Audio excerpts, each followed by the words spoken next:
1134 kHz. Katropa rin. Iba tayo.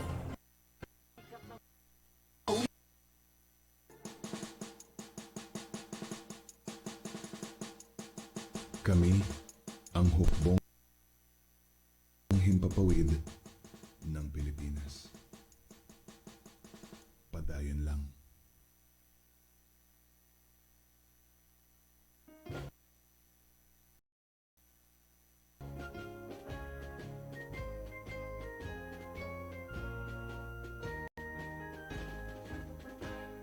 Gawing tulay ang pakikipag-ugnayan, Luzon, Visayas at Mindanao, at hikain ng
Ito ang DWWD 1134 kHz. Balita, impormasyon at musika. AM at FM pinagsama. Ito ang Katropa Radio. Iba tayo. Kayo ay nakatutok sa 1134 kHz. DWDD Katropa Radio. Iba tayo. Kami po ay kasapi ng KBP, kapisanan ng mga broadcaster ng Pilipinas. Sa pagising sa umaga, hindi ko'y masaya. Narinig sa radyo, boses ng katropa mo. Iba't ibang uri ng kwento, mapapakinggan dito. Sa Luzon, Visayas at Mindanao, pati sa buong mundo. Makinig na sa katropa, dito di ka mag-iisa. Makisaya, makibalita, makiawit sa musika. Sabay-sabay at sama-sama, tungo sa pagkakaisa. The best at liga ka dito, sa Katropa Radio. Iba tayo. Ito ang DWWD 1134 kHz. Katropa Radio. Iba tayo.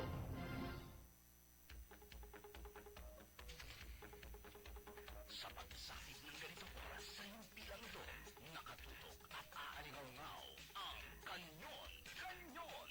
Pakinggan ang mga kuro-kuro hamon sa mga pangunahing balita. Tutumbukin at hihimayin ang ugat ng mga maiinit na issue. Kanyon! Kanyon! Kanyon ng komentaryo at serbisyo publiko, si Rolly Canon.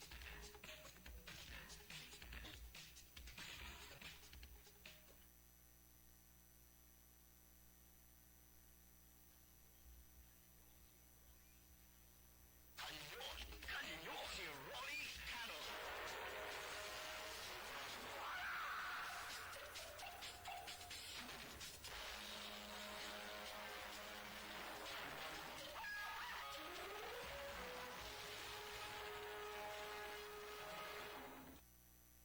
Umaga po sa inyong lahat, mga kababayan. Si Rolly Canon hanggang alas 10 ng umaga dito sa palatuntunang Kanyon.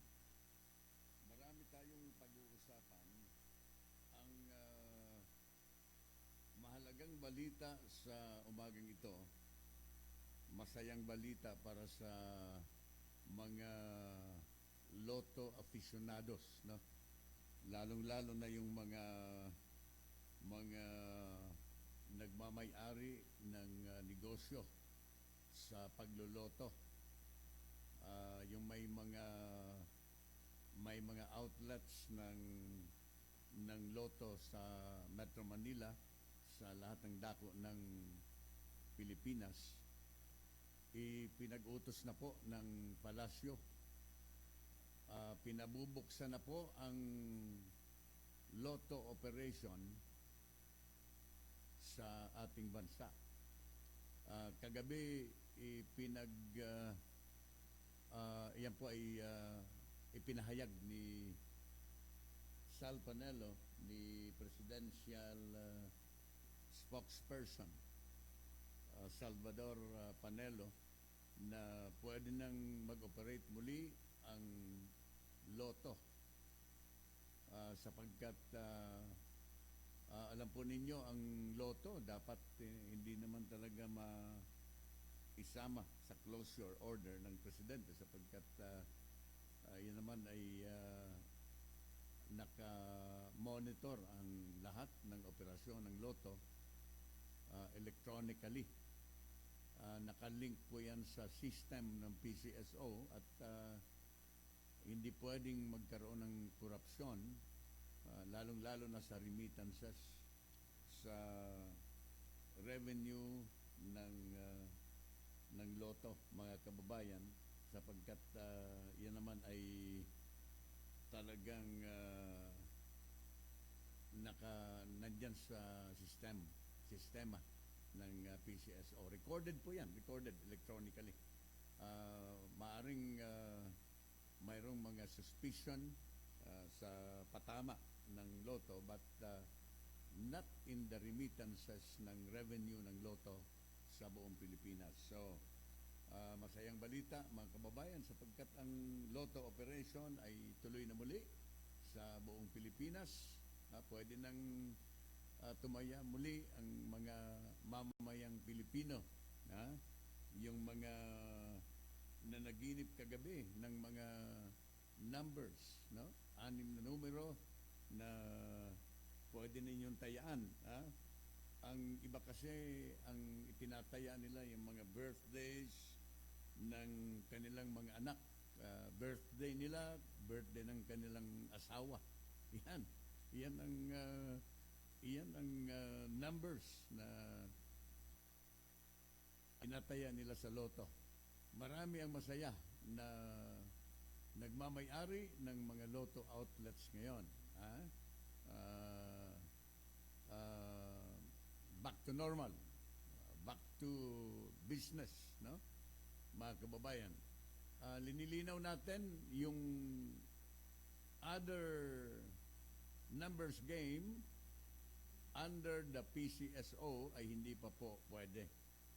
Yung STL, yung ibang mga operasyon, mayroon yatang naririnig akong peryahan ng bayan at iba pa. Sa ilalim po ng PCSO ay hindi pa po pinahihintulutan.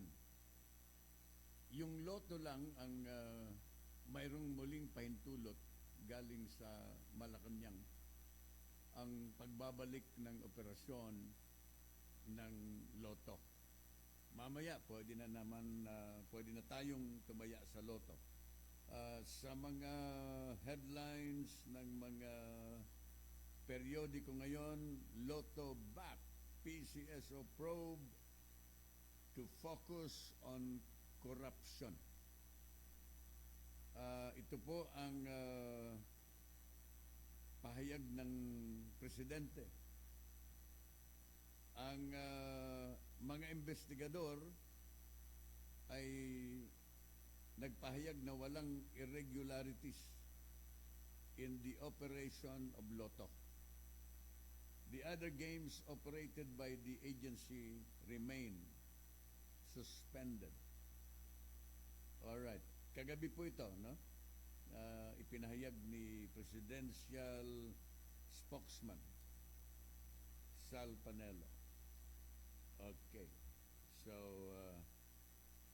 yung mga services, financial aid na ibinibigay po ng PCSO, as usual, ay tuloy. Pwede kayong lumapit sa PCSO, lalong-lalo na po yung mga nag-dialysis, yung may mga maintenance medicine na umaasa sa tulong ng ahensyang ito. Ang daming mga mamamayang Pilipino ang umaasa dito. Kuminsan doon na sila natutulog sa tanggapan ng PCSO. Kuminsan inaabot sila ng 2 gabi. May mga iba dyan kahit na may sakit. As early as 2 a.m. in the morning, dumadating na para mauna sa pila. Ganun kahirap ang sambayan ng Pilipino. So, the government cannot afford na hindi po i-continue o kaya ipagpatuloy ang operasyon ng PCSO, lalong-lalo na po itong Lotto operation sa buong bansa. Okay, ituloy natin. 34 minutos po makalipas ang alas 8 ng umaga dito sa Kanyon, kasama si Rolly Canon. Hanggang alas 10 po tayo ng umaga. Ako po ay nabigla doon sa pahayag ni Secretary Lorenzana, no? Pero I share the opinion, I share the sentiment of Secretary Lorenzana tungkol dito po sa kanyang obserbasyon sa ginagawa po ng China dito sa West Philippine Sea. ganito ang mga public servant na kailangan ng mamamayang Pilipino na nagsasabi ng dapat malaman ng sambayanan, nagsasabi ng kanyang obserbasyon, sapagkat sinabi po ni Secretary Lorenzana na ang bansang China ay isang bully, lalong-lalo na sa mga Pilipino. Sinabi rin po ni Secretary Lorenzana na sa kanyang palagay, hindi po nasusunod kung ano po ang sinasabi ng bansang China sa pamamagitan po ng kanilang mga tagapagsalita, sa pamamagitan ng kanilang mga ambassadors na nagsasabi na sila daw sa China ay kanilang gustong manatili ang katahimikan. Headline dito sa mga dyaryo ngayon, sabi daw ng China, we won't fire first shot. Sabi dito sa balita, China will not take the first shot and will only use its armed forces for defense. This is according to Ambassador Zhao Jinghua sa isang dinner reception in Makati for the 92nd anniversary of the People's Liberation Army. Okay. Yan daw ang kanilang commitment. Ang sabi ng China, sila ay ina-uphold ang mga usapan tungkol sa kapayapaan dito po sa West Philippine Sea.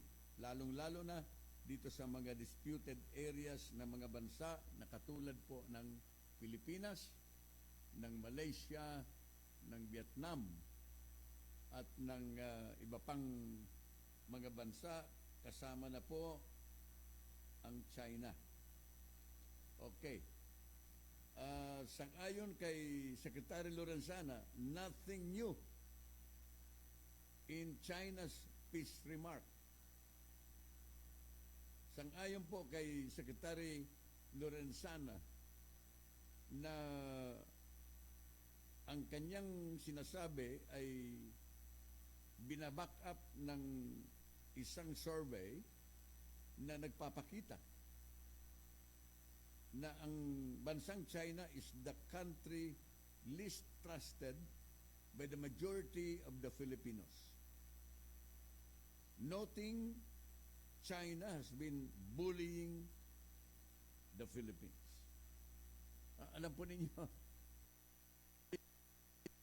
observation of the Filipino people.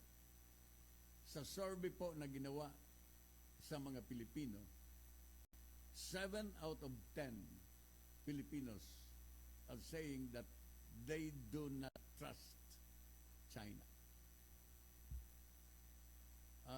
Meaning, 70% of the Filipino people do not trust China. Alam po ninyo, itong territorial dispute na ito, dito sa chain of islands and islets in the South China Sea, itong mga islang ito, hindi lang China ang claimant dito. Philippines, Vietnam, Malaysia, Brunei, and Taiwan. They're locked in the territorial dispute over these Spratly Islands. Ang obserbasyon ni Secretary Lorenzana na binubuli ang mga tao ng mga Chinese,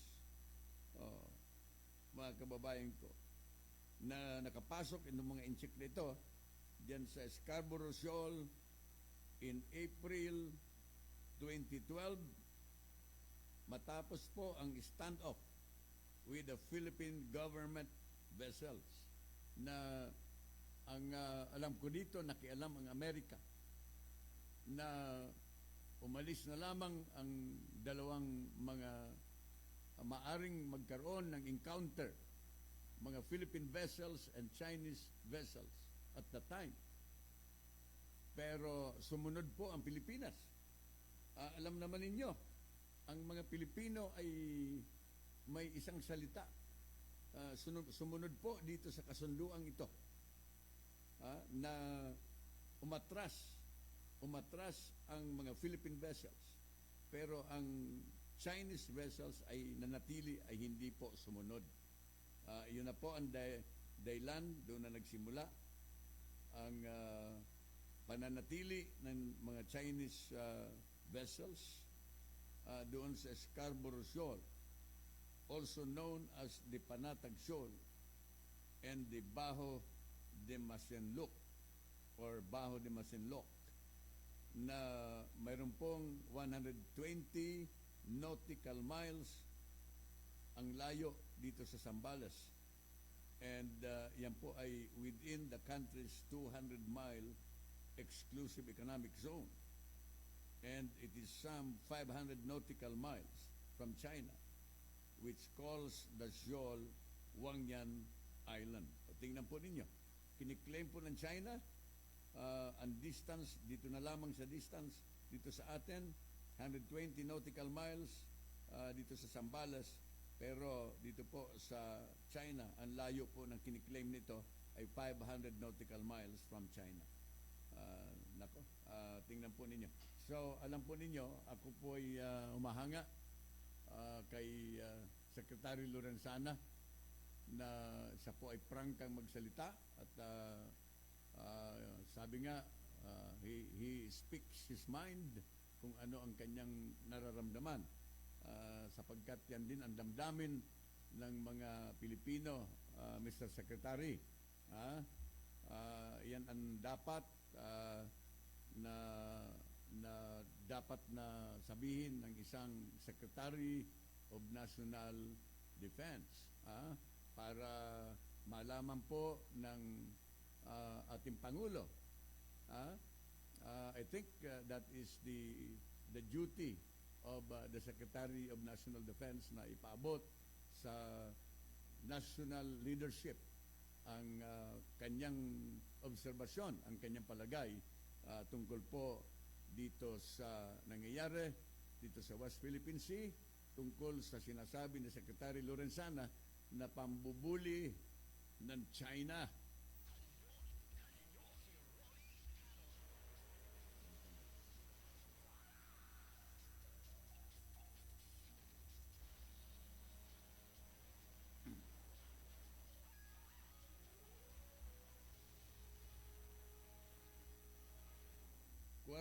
Dos minutos po makalipas ang alas 8 ng umaga. Nasa linya si Jen Handugan, panig ni Cavite Mayor Oliveros kontra STD. Tama ba ito, Jen Handugan? Jen, come in. Magandang umaga, Katropang Rolly. STD, hindi STL, STD to. STD? STD, hindi yung STL sa loto. STL, wala na yun. STL yan, wala na. Ito ngayon, yung STD naman yun. So, maring itinanggi nga ni Cavite Mayor Belbert Oliveros itong akusasyon laban sa kanya ng isang nagngangalang Cristina. Ito yung makarang lumabas sa mga ilang pahayagan ang pagsasampa nito dito nga sa ombudsman dahil sa kasong pagkakahawa nga dito sa sexual transmitted disease o ito nga STD. So, sinabi nitong si Mayor Cavite ng Laguna na pawang pamumulitika lamang ang akusasyon laban sa kanya at inaakusang purely fabrication lamang ang kasong sinampa laban sa kanya. Dito sa naman sa kanya press statement sa naturang alkalde, inala ng kanya tanggapan na ang nagpapakilalang Cristina Katropang Rolly ay may isang pangalang Merna Smith na umanay isang gold digger at may asawang isang foreigner. So, si Mayor Oliveros ay inakusahan ng panghahawa ng STD at pinaghaharap ng kasong paglabag dito nga sa kasong pang-abuso ng mga kababaihan at kabataan at paglabag sa di tamang asal ng isang politika o isang public official. Si alias Cristina Katropang ay kasalukuyang nasa pangangalaga ng Volunteer Against Crime and Corruption dahil sa banta ito sa kanyang buhay habang sumasailalim ang kanyang anak sa isang medikasyon o gamutang busod na rin dito sa pagkakahawa niya ng STD dito kay Mayor Oliveros matapos na magkaunaya Jen. ito. Oliveros yata. Oliveros. Hindi Olivares. Oliveros. Oliveros. Baka magalit yung isang mayor na Oliveros. Ayun. Olivares pala yung isa. Iba yun. Jen. Cavite, Laguna ito Linawin mo. Cavite. Ito si Cavite Mayor Melper Oliveros. Laguna ito, Laguna ha? Laguna Yun. ito. Hindi ito sa Paranaque, Correct. Laguna. So, ang pagkasampa ito, Katropang Rolly, ay nakabaktang iapit bukas, Agosto 1, 2019, kung alas 2 ng hapon, dito naman sa tanggapan ng Ombudsman. So, mula pa rin dito sa aking kinalalagyan, ako naman, Jen Andugan, para sa impilang DWDD Katropa Radio, dito tayo. Thank you very much, Jen.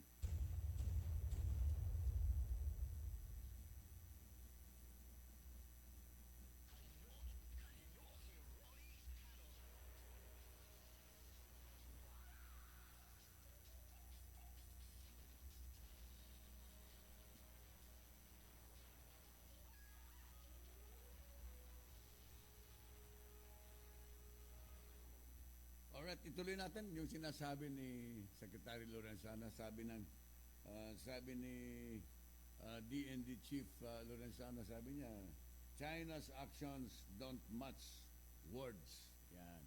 Kasi alam po ninyo, madalas sabihin ng China na kami naman na niya nandiyan lang para sa self-defense.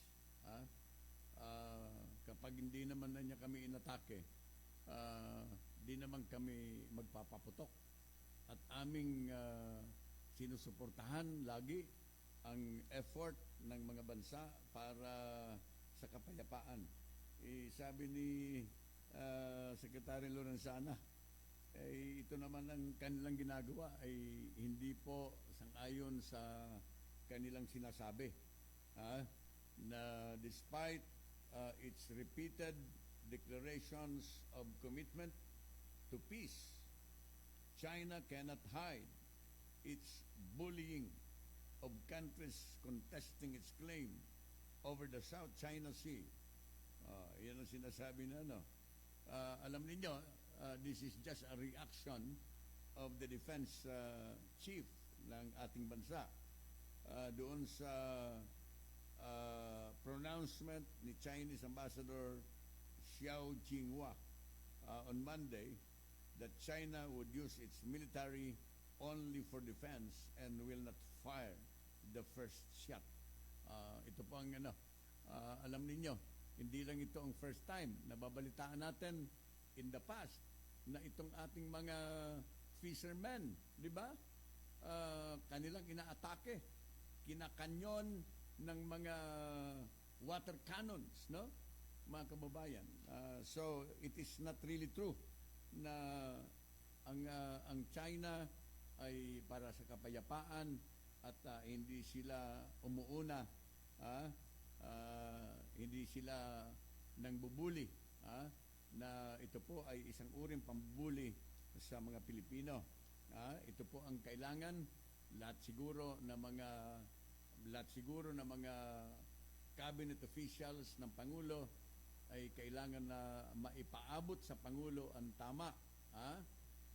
Kapag kayo dyan ay may mga cabinet clusters, kung mayroong mga cabinet meetings na hinihingi ang report ng bawat cabinet officials, I think it is incumbent upon the cabinet officials, no, na sabihin kung ano ang katotohanan na kanilang dapat i-report sa ating Pangulo.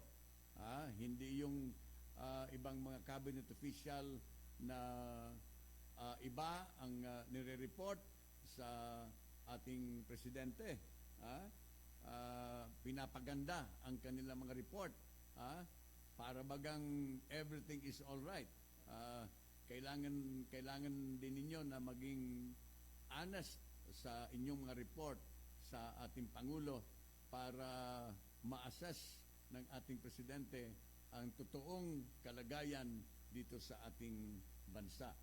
Mga kababayan, 49 minutos na po makalipas ang alas 8, may report si Ella Mercado, Calabarzon Cybercrime Unit, warning against face applications sa mobile phones.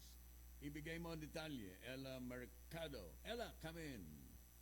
Yes, at binalaan ngayon ng Regional Anti-Cybercrime Unit ng Calabarzon ang lahat ng nasasakupan ng mga ito sa Region 4, lalo na yung mga mahilig gumamit ng gadget at accessories na kung saan ay mag-ingat sa pagda-download o paggamit ng face application sa kanilang mga mobile phones at computers.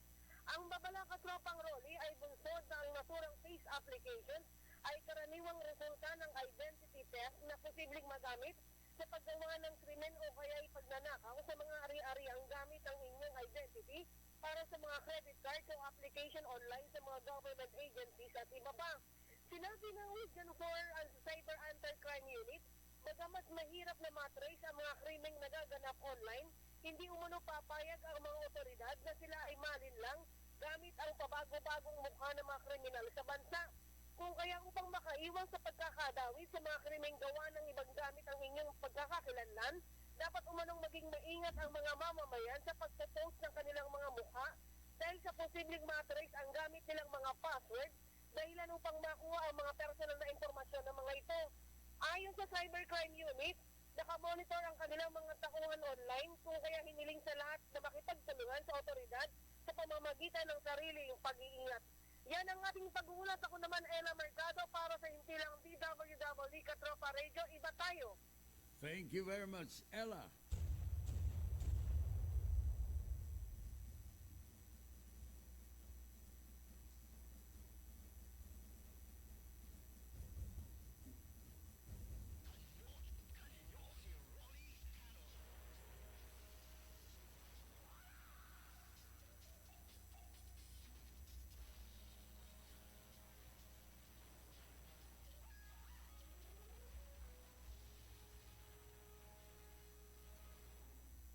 Alright, ituloy po natin itong pinag-uusapan natin tungkol sa reaction ni Defense Secretary Lorenzana sa pahayag ng Chinese ambassador, no? Pero mismo si Presidente pala ay nakakahalata din. In fact, sa isang meeting sa Batanes, no? Nang nagkaroon ng lindol sa Batanes, pinagsabihan pala ni Presidente si Secretary Lorenzana na utusan ang Philippine Coast Guard na from time to time mag-deploy ng mga Coast Guards bantayan ang mga teritoryo ng kiniklaim ng Pilipinas, lalong-lalo na po itong mga teritoryo ng Pilipinas na talagang within the 200 nautical miles na Philippine Exclusive Economic Zone. Sang-ayon daw sa Presidente na kailangan from time to time bantayan po ito ng Philippine Coast Guard in order to ensure and that these territories will remain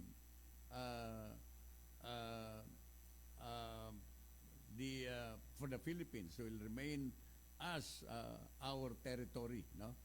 Yan ang sabi ng Presidente, i-guardan niya ninyo para manatili na itong mga islang ito, itong mga islets nito ay manatili na nasa posesyon ng ating bansa. Alright. So ituloy natin mga kababayan ang ating pinag-uusapan dito sa ating pang-Miyerkules na presentasyon ng KANYON, kasama po ang inyong lingkod sa radyo si Rolly Canon. Okay. Yung sabi ko nga kanina, ang magandang balita na pinayagan na po ng Palasyo ng Malacanang ang pagbabalik ng operasyon ng loto dito sa lahat ng dako ng Pilipinas, no? Madali na sa Philippine National Police na i-trace kung mayroon pang mga illegal numbers game na nananatili sa ngayon sapagkat wala na pong excuse, wala na pong basihan sapagkat sarado na po itong STL na pinagbabasehan po ng wetting operation sa buong Pilipinas. Ngayon,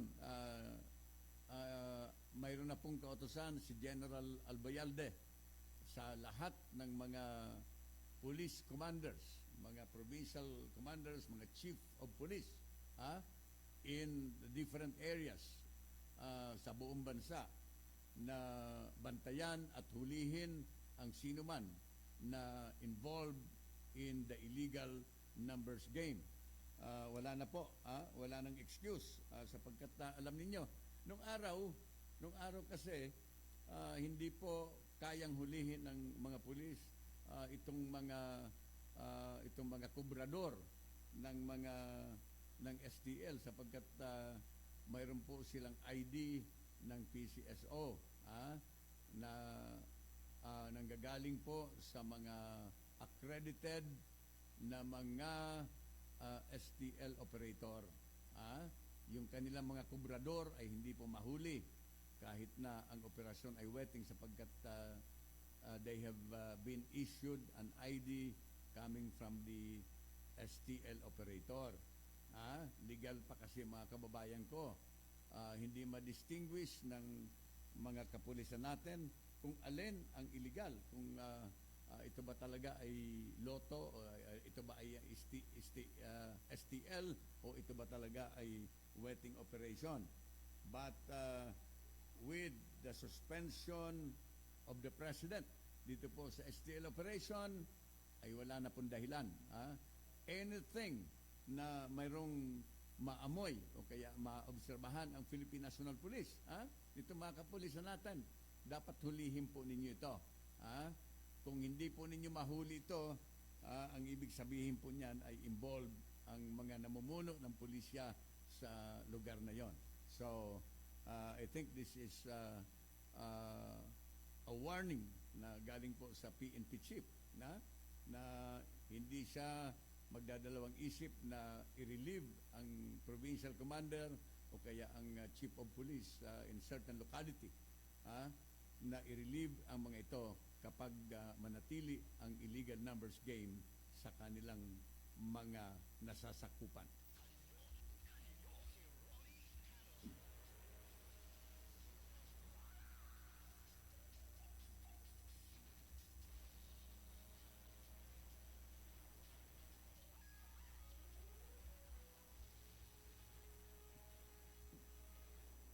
Alright, ang balita sa ngayon mga kababayan na despite the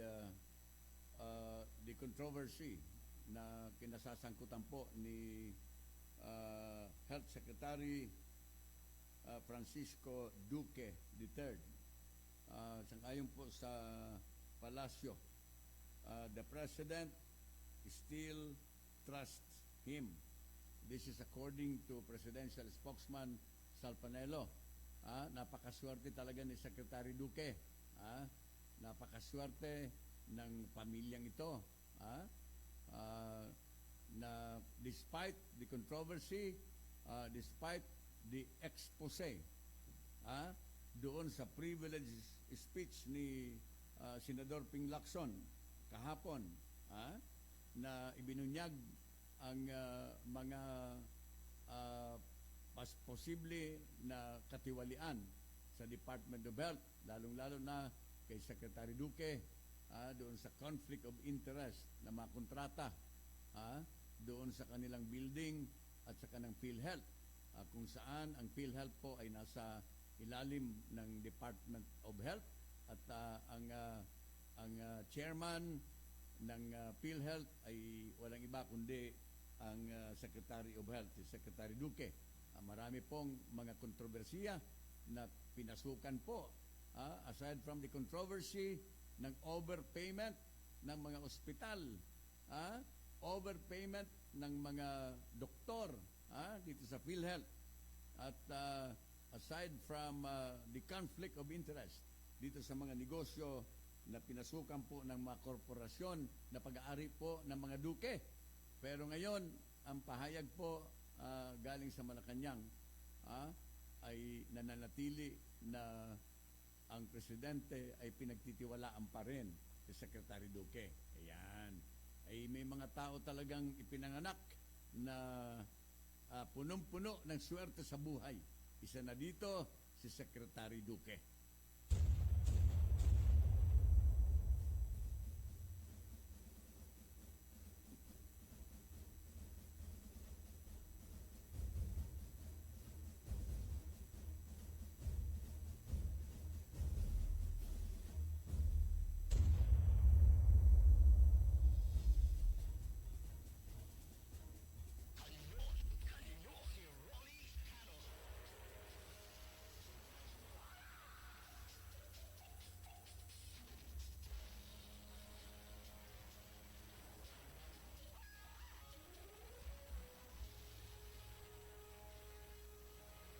Isang minuto po makalipas ang alas 9 ng umaga. Ang tabayanan po ang top of the hour news. Pagkatapos niyan, tayo po ay magpapatuloy dito sa palatuntunang Kanyon. Ito ang DWWD 1134 kHz. Balita, impormasyon at musika. AM at FM pinagsama. Ito ang Katropa Radio. Iba tayo. Kayo ay nakatutok sa 1134 kHz. DWDD Katropa Radio. Iba tayo. Kami po ay kasapi ng KBP, kapisanan ng mga broadcaster ng Pilipinas. News and information on DWDD 1134 kHz.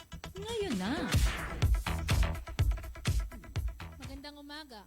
Nadakip ng mga autoridad ang isang mag-aaral ng Polytechnic University of the Philippines na si Nadeline Fabon, 21 taong gulang at isang intelligence officer ng New People's Army na si Reynaldo Malaborbor alias Ace sa Santa Cruz Occidental, Mindoro.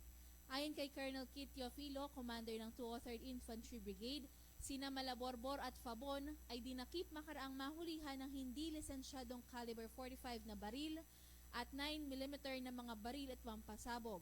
Si Fabon ay isang political instructor ng NPA at tumulong din sa pangingikil ng mga revolutionary taxes, habang si Malaborbor naman ay intelligence office ng grupo. Nabatid na ang mga nakuhang pampasabog kina Fabon at Malaborbor ay kahalintulad ng mga narecover ng mga kawal sa bakbakan sa ibang bayan sa naturang probinsya. At yan ang balitang hatid ng News Express Top of the Hour News. Ako po ang inyong katropang si Jasmine Oliveros, nagbabalita sa DWDD Katropa Radio. Iba tayo.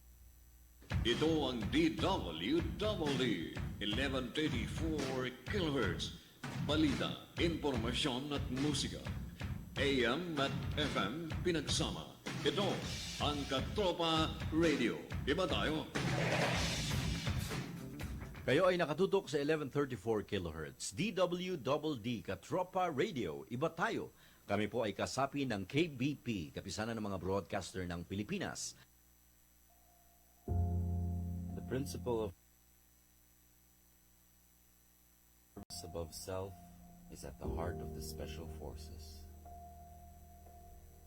Green Berets silently work behind the scenes both in combat and civil military operations. Role models of courage and determination that inspire a nation. It is disheartening to see the great divisiveness created by those who wish to tear us apart.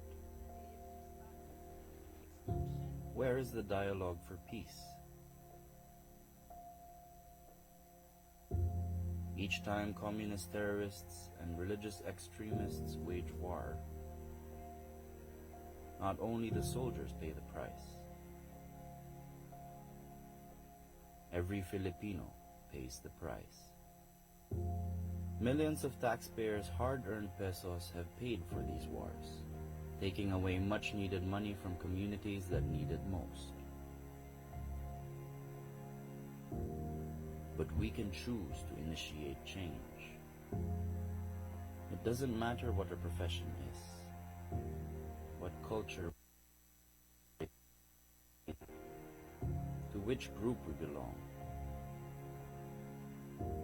or what name we call God. Every one of us has the responsibility to do our part towards attaining long-term peace and development. The Special Forces have been empowering stakeholders to achieve this goal. Together, we can take on obstacles too great to overcome. Wala sa pinipili. Humihingi po kami ng tulong, kooperasyon. Kasi po para po sa atin lahat ito. Proactively prevent terrorism by training leaders of the future, by enjoining every sector of society to unite and fight injustice. War is not the only path to peace.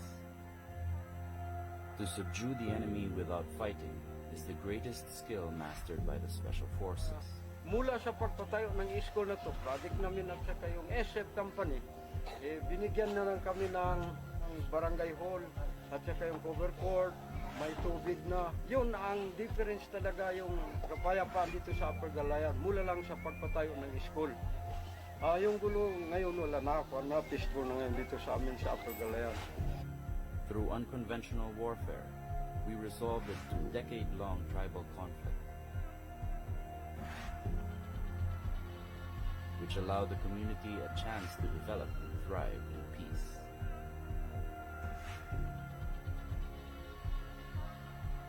Yung area namin, kung hindi SF ang namuno dito, hindi talaga ma-peaceful kasi noon may mga rido-rido din. Ngayon, wala na.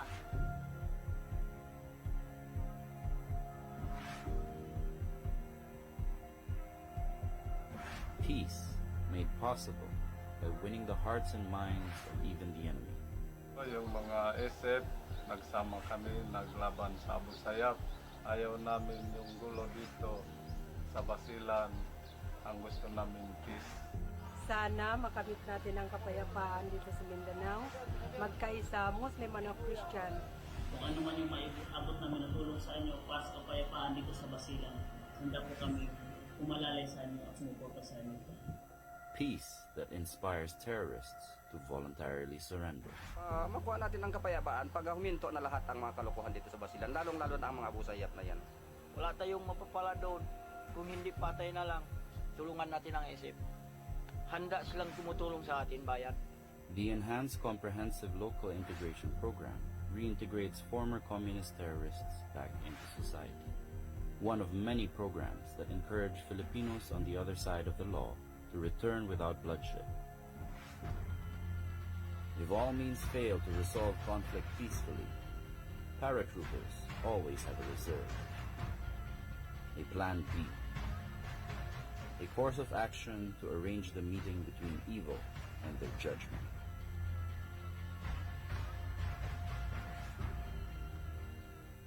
Special reconnaissance and direct action are our most effective capabilities. Not long after our new assignment in Sulu, we brought justice to the 21 victims of the Sipadan kidnappings in the year 2000.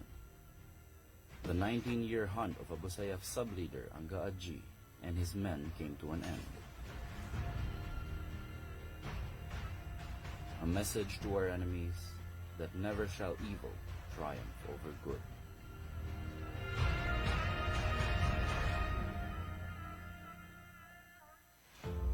Success is not only measured by body counts or firearms recovered, but by intangible victories, such as smiles from a grateful people, sincere friendship with families, and genuine love from peaceful communities.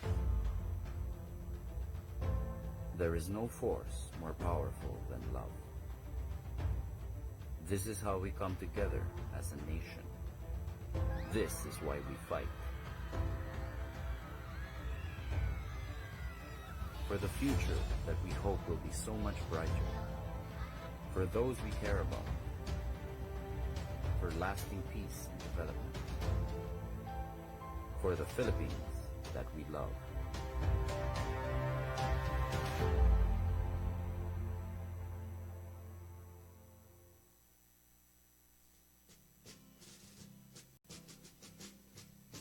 Fighting soldiers from the sky, fearless men who jump and die, men who mean just what they say, the brave men of the Green Beret, men who fight by night and day, courage take from the Green Beret. Sa pagising sa umaga, ngiti ko'y masaya. Narinig sa radyo, boses ng katropa mo. Iba't ibang uri ng kwento, mapapakinggan dito. Sa Luzon, Visayas at Mindanao, pati sa buong mundo. Makinig na sa katropa, dito mag-iisa. Makisaya, makibalita, makiawit sa musika. Sabay-sabay at sama-sama, tungo sa pagkakaisa. The best at liga ka dito, sa Katropa Radio. Iba tayo. Ito ang DWWD 1134 kHz Katropa Radio. Iba tayo!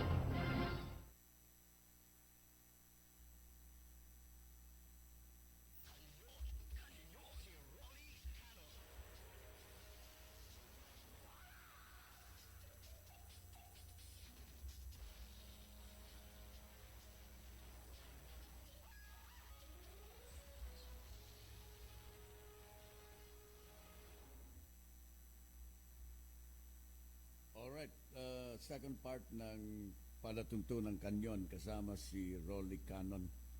Yung series of killings in Negros Oriental last week ay attributed doon sa NPA. Kung ang tatanungin ninyo, ang marami, lalong-lalo na po ang ating mga otoridad, most likely ang sasabihin po nila ito ay gawa ng mga makakaliwa, itong mga kasabwat, kaanib ng New People's Army in that part of the country. But mayroong pabulaan dyan, pinabubulaanan po yan ng mga NPA at nagsasabi na yan po ay gawain daw ng militar. Yan. Alam niyo, labanan ng propaganda kasi yan, no? Ay napaka-imposible naman kung gawin ng ating military yan, sapagkat nandiyan nga po ang ating mga militar para magkaroon ng kapayapaan at mayroong commitment para protektahan ang taong bayan. Yan po ang sinumpaang mga tungkulin ng ating mga kasundaluhan.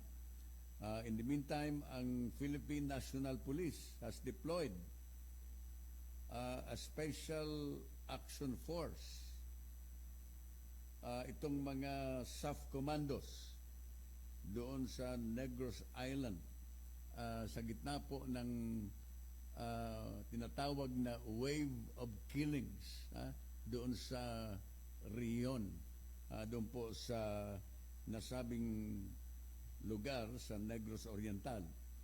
Sang-ayon po kay PNP Chief Albayalde na kanyang ipinadala ang mahigit yatang 300 na mga SAF commandos para mag-operate at magsilbi na mga anti-criminality and internal security operations in Negros Occidental and Negros Oriental.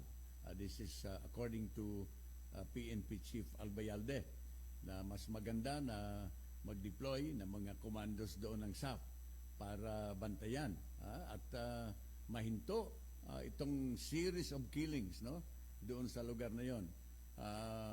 Mantakin po ninyo, ang pinapatay ay hindi po mga ordinaryong tao, mga former mayors, mga councilors, mga iba-ibang mga katungkulan na mga malalaking tao ang pinapatay po doon ng mga killers na ito, na pinaniniwalaan na sila po ay members of the New People's Army.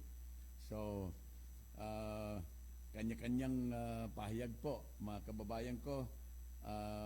Ang resback naman ng NPA, sang-ayon sa kanila, na ito daw na deployment ng Special Action Force na ito, itong mga SAF troopers na ito na dineploy ni PNP Chief Albayalde, ay isang senyales, or this is a prelude to martial law declaration dito sa lugar, no? Ito po ay ipinahayag ni Ann Jacinto, ang deputy spokesperson of the NPA's Leonardo Panaligan Command, na sinasabi sa mga periodista, sinasabi sa media, that the killings of civilians in Negros Oriental had been perpetrated by the state security forces. Yan ang kanilang mga aligasyon. At saka ito daw na deployment ni General Albayalde ng mga SAF commandos na ito ay maaring pang-una lamang ito. This is a prelude to possible declaration of martial law in that part of the country. Dito po sa Negros, dito sa Oriental at saka Occidental. So anyway, mga kababayan, sa oras na 17 minutos makalipas po ang alas 9 ng umaga, nasa linya si Terence Grana. Puntahan natin ang Kongreso. Ano na kaya nangyayari? Ano na mga aktibidad ng Kamara ngayon? Ano na ang mga pinag-uusapan? Terence Grana, ito bang death penalty? Ano na ang lagay nito dyan sa Kongreso sa ngayon? Terence? Yes, Katropang Rolly, pinayuhan ni House Speaker Speaker Cayetano ang mga kritiko sa panukalang death penalty na samahan ng dasal at aksyon para magawan ng paraan ang pagbaba ng krimen sa bansa. Ito ay kasunod sa pagtutulak ng Pangulong Rodrigo Roa Duterte na ibalik ang parusang kamatayan para sa mga kasong may kinalaman sa iligal na droga at pandarambong. Naniniwala si Cayetano na malaki ang magiging impluensya ng dasal at aksyon sa pagbaba ng krimen laban sa isinusulong na death penalty. Hinimok ng speaker ang mga kontra sa panukalang parusang kamatayan na sabayan ng mga ito ng dasal at mga hakbang para palakasin ang peace and order sa bansa, tulad ng paglalagay ng CCTV at dagdag na ilaw sa mga kalsada at maliliit na daan. Dapat din anya na palakasin pa ang ng mga otoridad ang kanilang kampanya kontra sa illegal na droga. Ayon pa sa speaker, puspusan lang naman ang pagsusulong ni Pangulong Duterte sa parusang kamatayan dahil tuloy-tuloy pa rin ang droga at krimen. Pero kung mababa ang crime rate sa bansa, ay mababaliwala ang debate sa pagbabalik ng death penalty. Terence, Yes. Yes, Yung panukala ni Alan Peter, Speaker Cayetano, na dasalan itong mga kriminal na ito, lalong-lalo na itong mga durugista. Mukhang hindi na tatalaban yan eh. Mga durug na. hindi naman siguro patungkol sa mga kundi ito ay para sa atin, tayong mga mamamayan, na tayo ay magdarasal.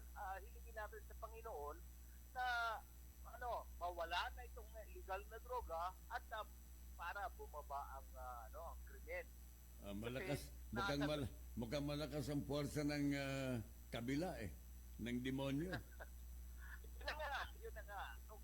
Kaya't dapat puspusan tayong magdarasal. Dapat lahat ng Pilipino. Hindi lamang dasal, kundi action din.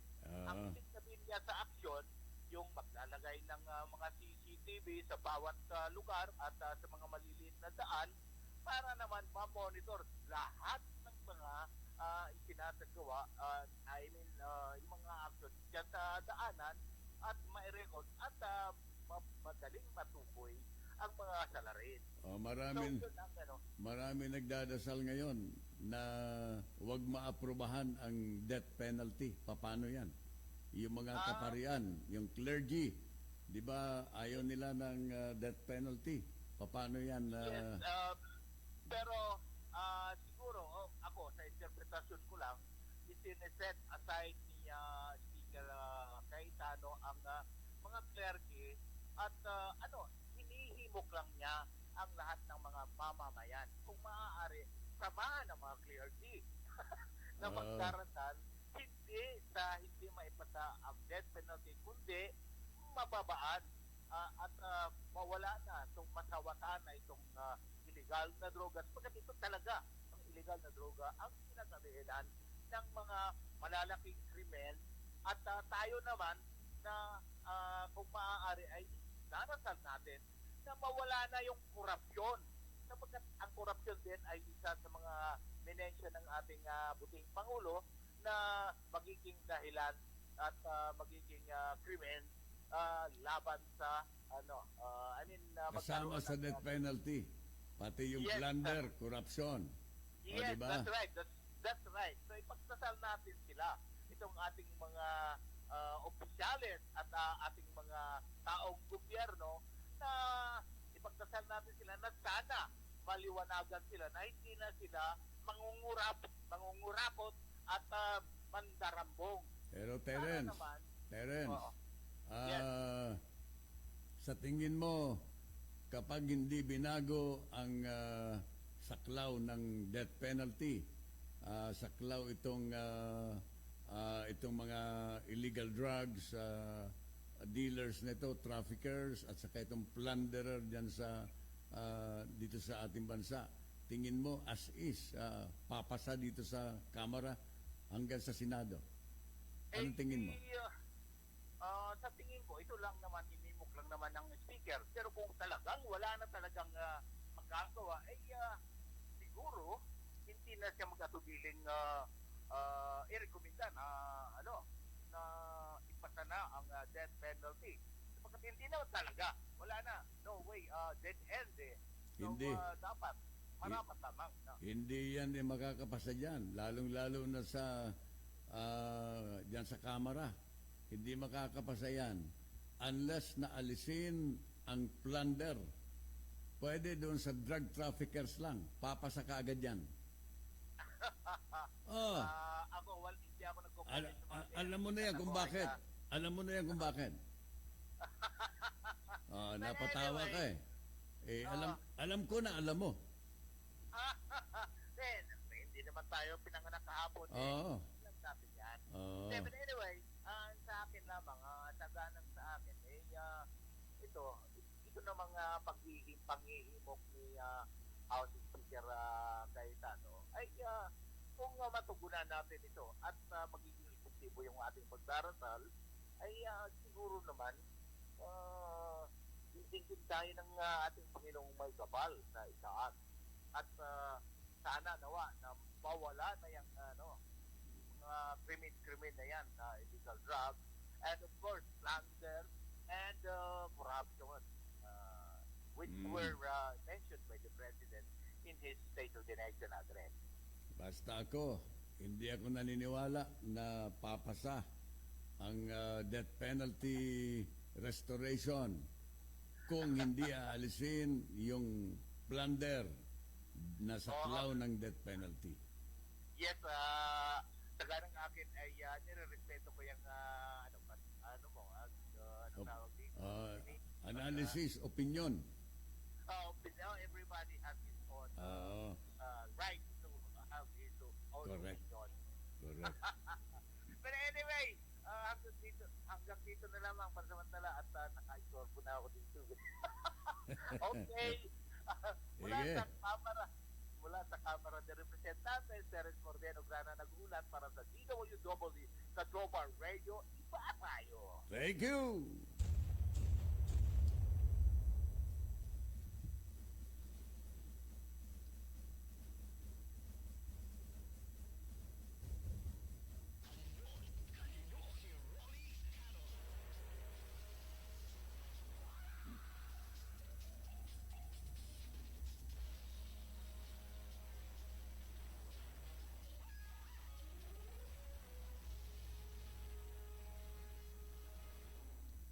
Tawa ng tawa si Terence Grana nang sinabi ko na sa palagay ko hindi lulusot yung death penalty bill na aprubahan ng mga kongresista at senador sapagkat para bagang hinuhukay na nila ang kanilang sariling libingan.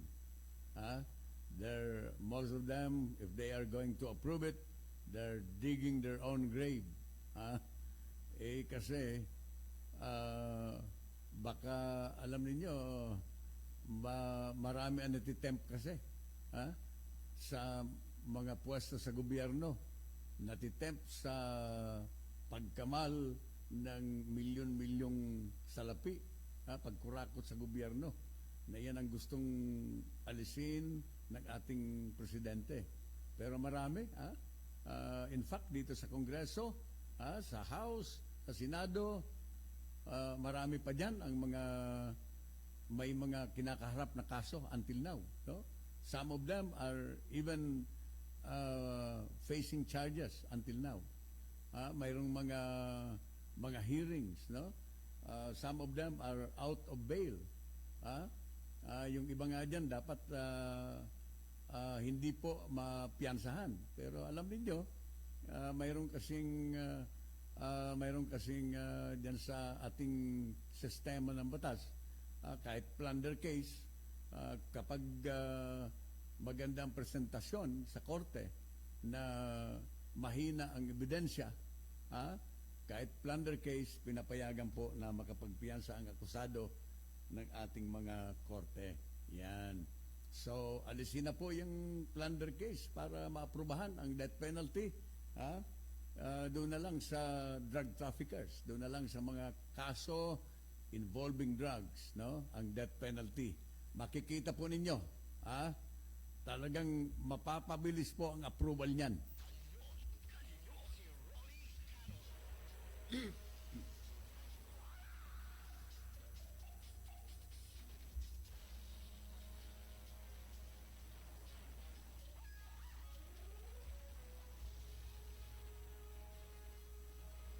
Ang isa pang inaabangan po ng marami, ang inihain na panukalang batas diyan sa Kamara de Representante at saka diyan sa Senado, itong divorce bill. At diyan pala sa Senado ang nag-file muna. At ang nag-file katakataka sapagkat tatlong senadorang babae ang nag-file ng panukalang batas tungkol sa diborsyo dito sa Pilipinas. Ako naniniwala na hinog na ang panahon para ipasa itong divorce bill dito sa Pilipinas. Pag-aralan lang mabuti sapagkat alam po ninyo ang kasalukuyang batas tungkol sa legal separation ay hindi po masyadong epektibo.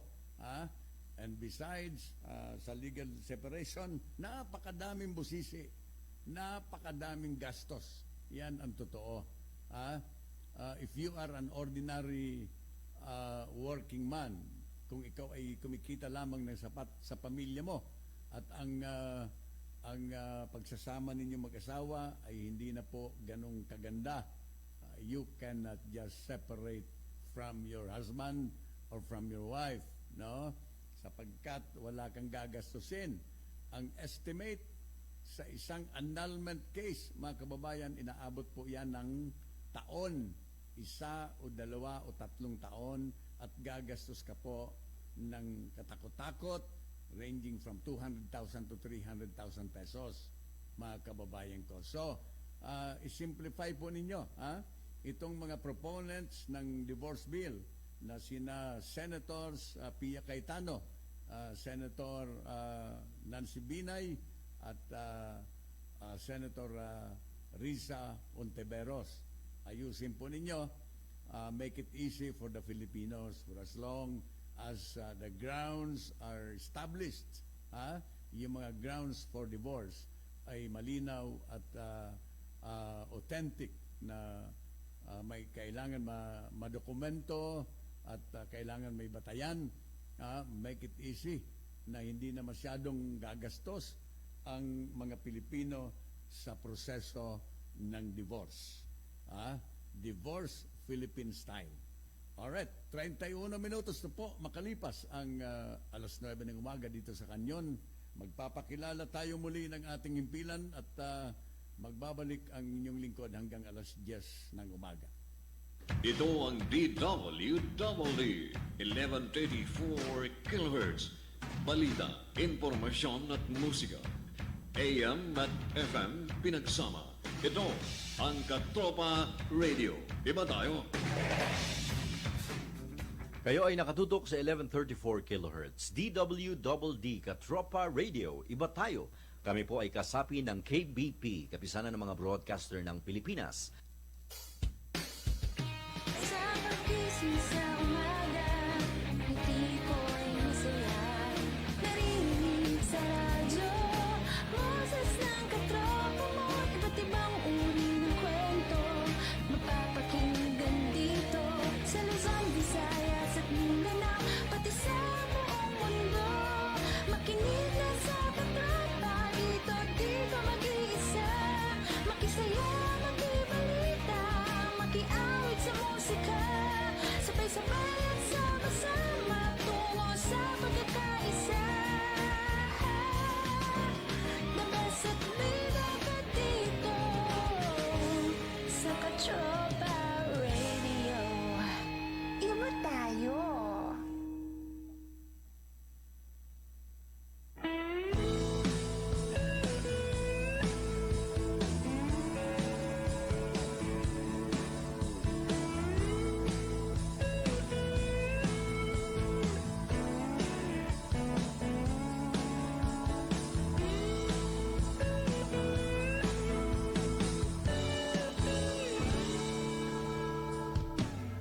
Meron akong isang maganda panaginip at sana'y maganap. Isang bukas na lubos ang pag-asa.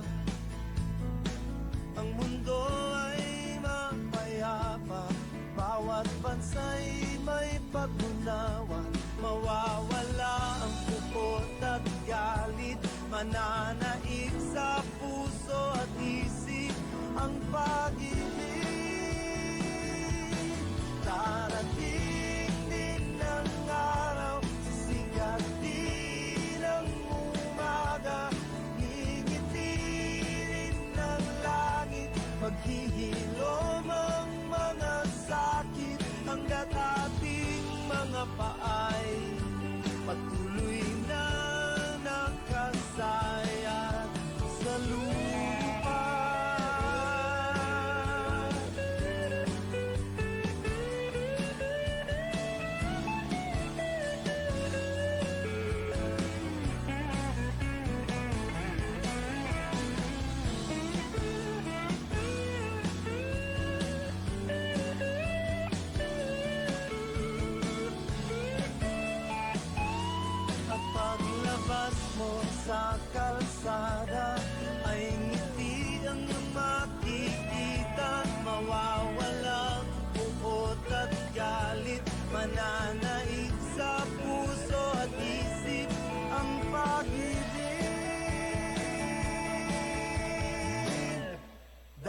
Darating ng araw, sisikatin ang umaga, ngingitirin ng langit, maghihilom ang mga sakit.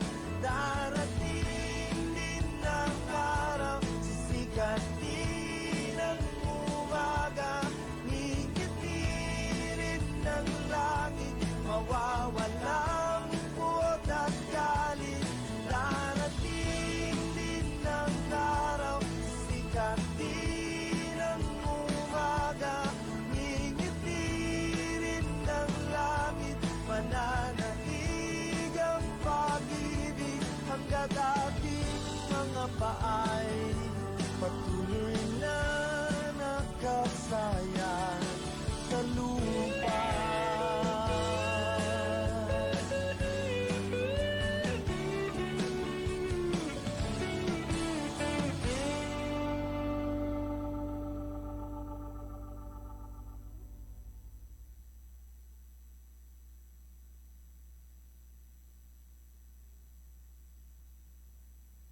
Ito ang DWWD 1134 kHz Katropa Radio. Iba tayo!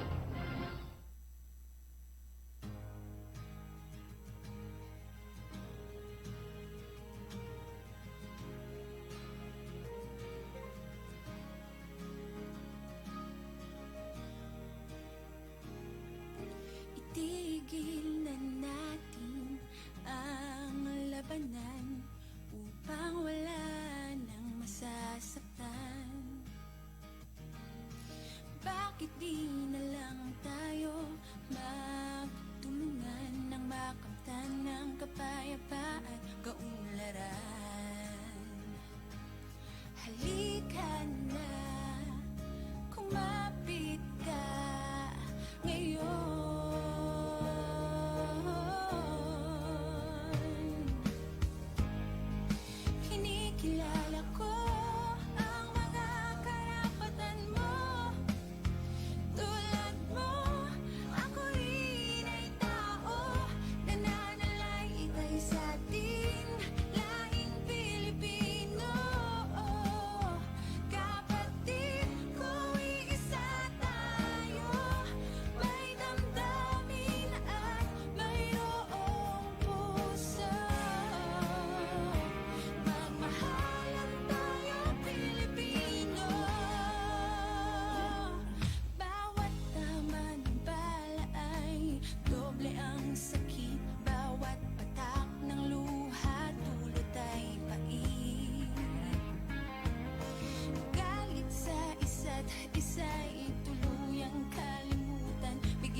itutuloy po natin ang kanyon hanggang alas 8 o hanggang alas 10 ng umaga, no?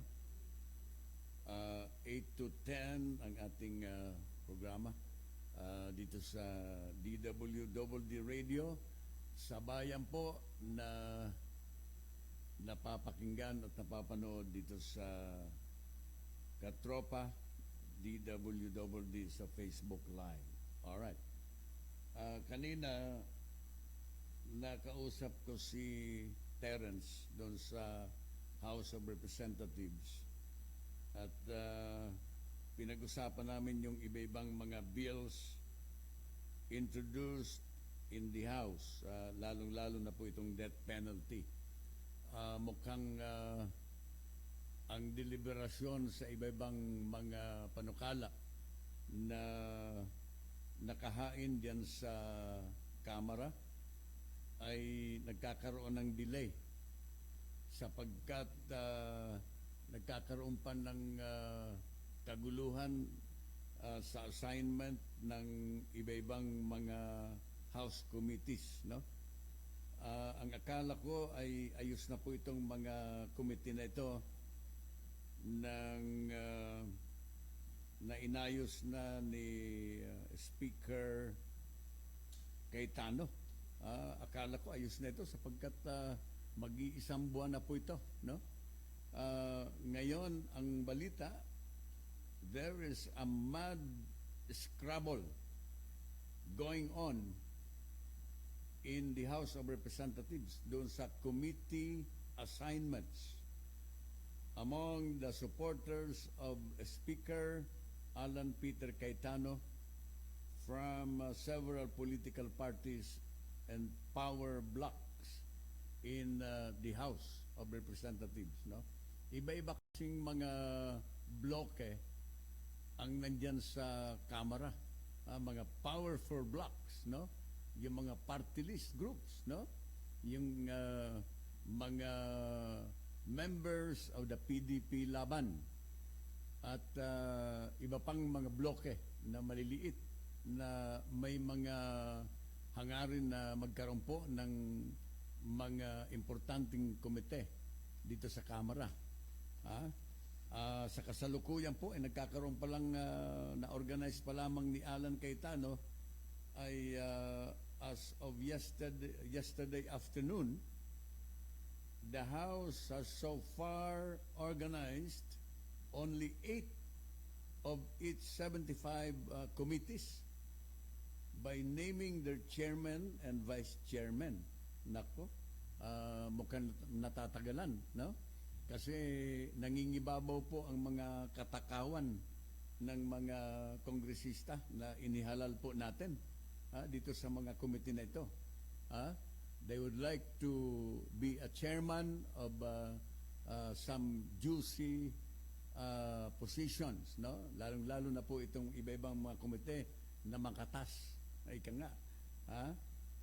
The designated chairman or chairman were Representative Isidro Ungab of Davao City sa Appropriations Committee, si Joey Salceda of Albay sa Ways and Means, Lord Alan Velasco of Marinduque sa Committee on Energy, si Abraham Tolentino of Cavite sa Committee on Accounts, Eliandro Jesus Madrona ng Romblon sa Public Works naman na Committee on Public Works, Rufus Rodriguez of Cagayan de Oro City, Committee on Constitutional Amendments, and Franz Alvarez of Palawan Committee of Legislative Franchises. So far, ito pa lang po ang 7 komite na organize ni Speaker Alan Peter Cayetano out of 75 committees dito po sa Kamara. It's a long, long way for Speaker Alan na mapuno o kaya maayos niya itong mga iba-ibang komite sapagkat nagkakaroon po ng scrabble, nagkakaroon po ng kaunting tampuhan, nagkakaroon ng mga agawan agawan ng mga komite, itong ating mga kongresista. Alam ninyo, dapat hayaan ninyo si Speaker Alan Cayetano na pumili. Hindi kayo pwedeng mamili. Kaso, iba-iba kasing makapangyarihang bloke. Nandiyan ang iba-ibang mga makapangyarihan na grupo. Na alam po natin lahat na itong si Speaker Cayetano ay wala naman po siya dito sa majority block na PDP laban dito sa Kamara, sapagkat si Cayetano ay Nationalista Party, mga kababayan ko. So this is the latest in Congress, the latest in the House of Representatives, that as of this time napaka-delayed na itong assignment ng mga iba-ibang chairman ng mga komite dito sa Kamara de Representante. Ano nangyari, Speaker Alan? Sapagkat ang akala ko nung araw, bago ang eleksyon, bago ang pilian sa pagka-speaker, ay yung mga aspirants for the speakers, they already have their own listings of chairmen and members of different committees in Congress or in the House of Representatives. Pero wala pa pala. At kung mayroon man na naihanda si the then aspirant Cayetano sa pagka-speaker, ay maaring hindi nasunod sapagkat gusto niyang i-accommodate ang ibang mga nagpupumilit na maging chairman, vice chairman ng iba-ibang malalaking komite dito sa Kamara.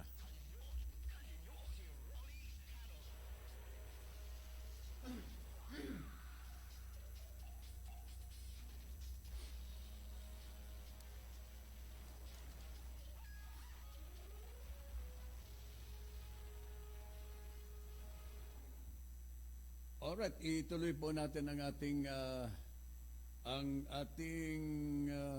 programa. Ang dengue sa Pilipinas ay on the rise. Mismong si Secretary Duque ang nagpahayag dito, mga kababayan ko. 2 weeks after the national dengue alert was declared by the Department of Health, the number of mosquito-borne disease is still increasing. Ang ibig sabihin po nito na ang dengue cases dito sa ating bansa ay lalo pang dumadami. Ako po ay nagtataka sapagkat well-budgeted ang Department of Health. Mayroon ngang mga balita na bilyon-bilyon na naka-stock na mga medisina ng Department of Health ang hindi nagagamit at ang iba ay nag-expire na.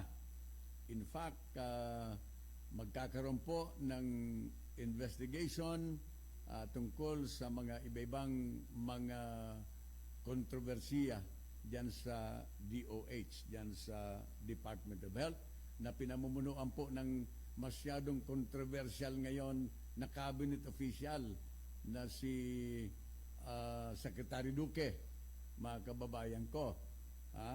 Pero sila din daw dito sa DOH ay magkakaroon din ng sariling investigation on the alleged overstocking of 18.4 billion pesos worth of drugs and medicines that are expiring at the Department of Health.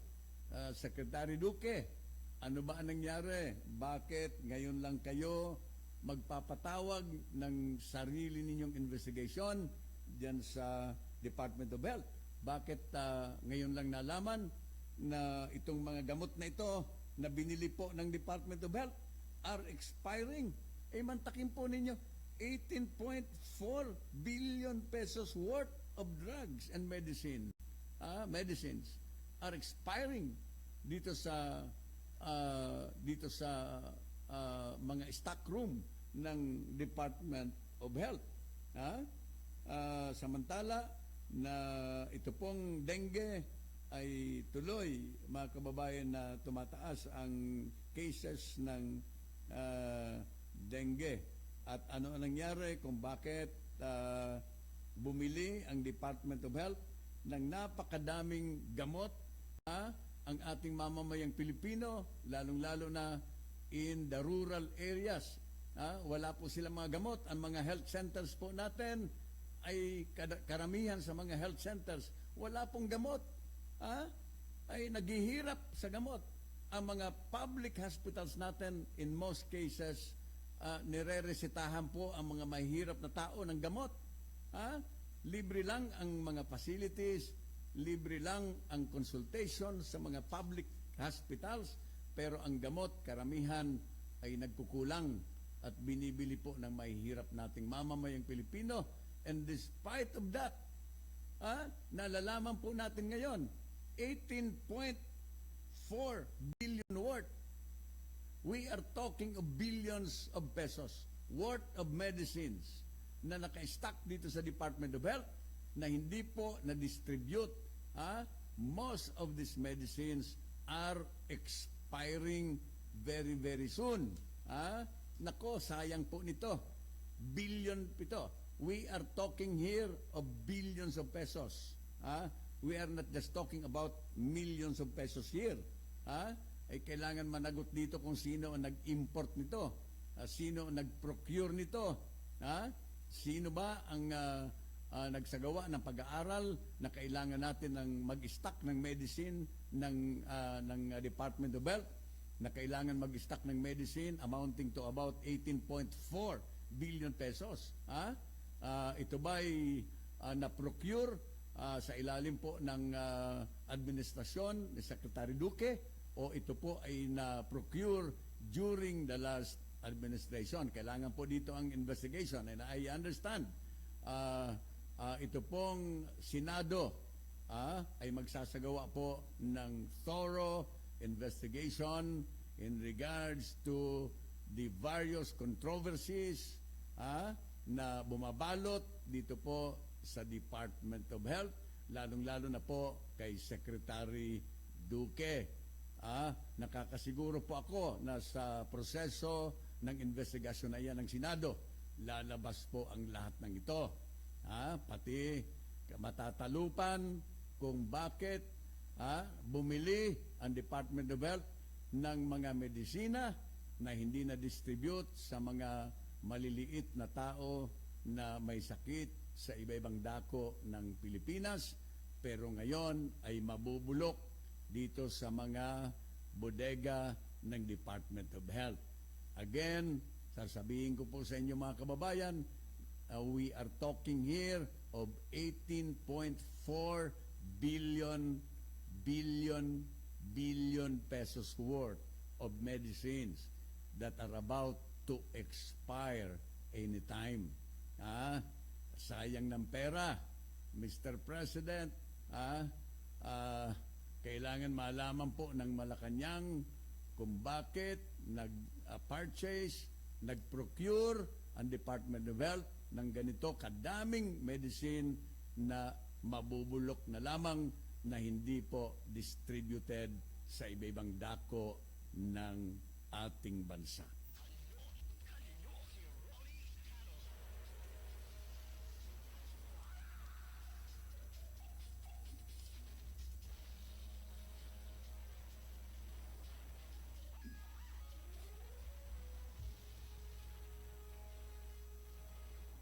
Alright, ituloy po natin ang ating mga pinag-uusapan.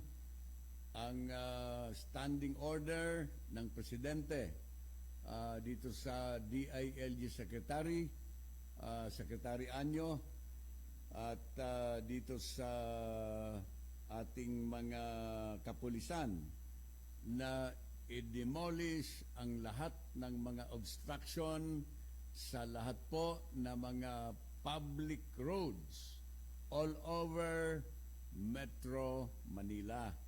Sapagkat alam po ninyo, maglibot-libot kayo, mag-drive kayo sa iba-ibang parte ng Metro Manila, karamihan sa mga public roads ay okupado po ng mga negosyo ng mga pribadong negosyante.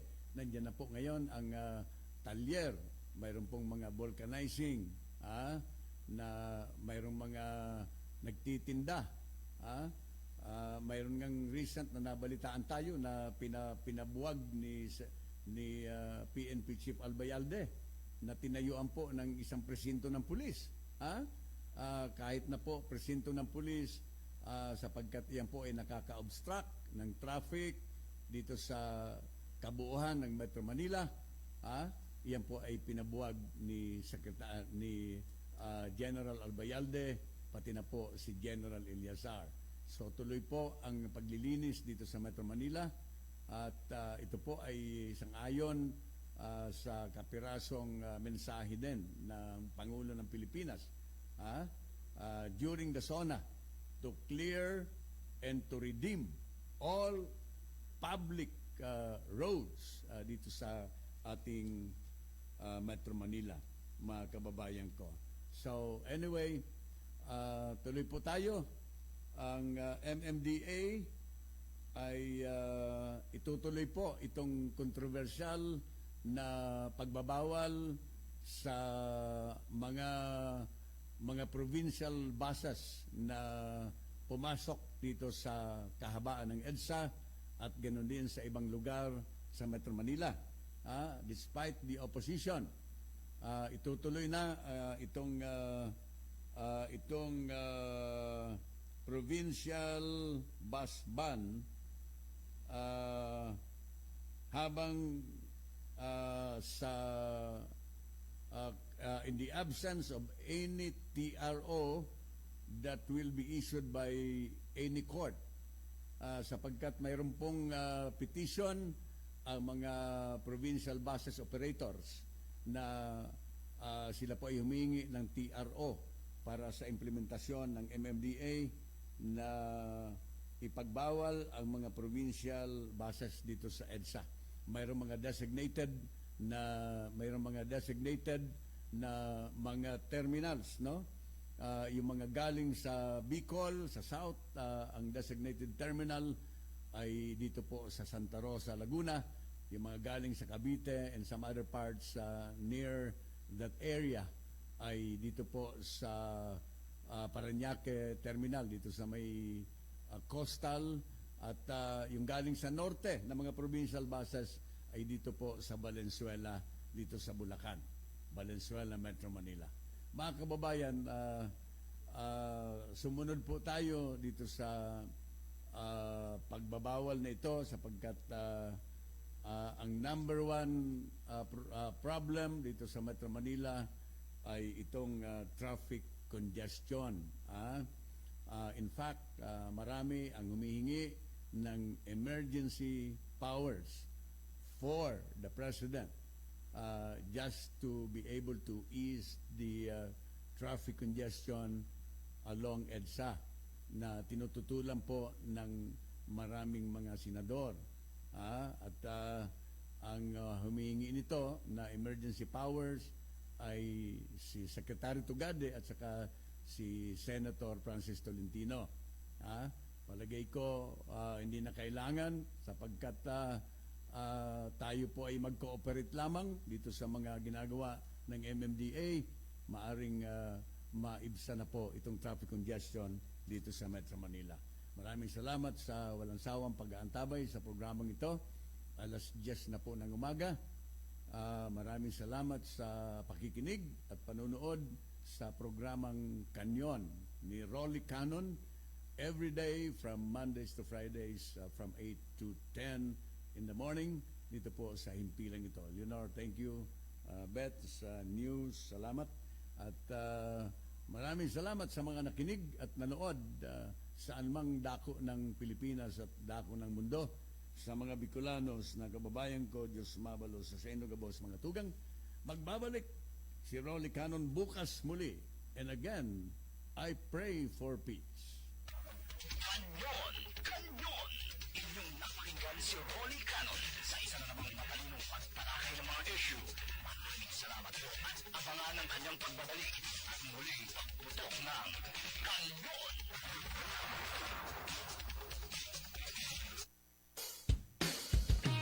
Sa pagkising sa umaga, ngiti ko'y masaya. Narinig sa radyo, boses ng katropa mo. Iba't ibang uri ng kwento, mapapakinggan dito. Sa Luzon, Visayas at Mindanao, pati sa buong mundo. Makinig na sa katropa, dito di ka mag-iisa. Makisaya, makibalita, makiawit sa musika. Sabay-sabay at sama-sama tungo sa pagkakaisa. The best at leader ka dito sa Katropa Radio. Iba tayo. Ito ang DWDD 1134 kHz Katropa Radio. Iba tayo! News and information on DWDD 1134 kHz. Ngayon na! Magandang umaga. Papayagan ni Pangulong Duterte ang mga former rebels na kasalukuyang sumasailalim sa skills training sa Technical Education and Skills Development Authority o TESDA na makapagtrabaho sa labas ng bansa.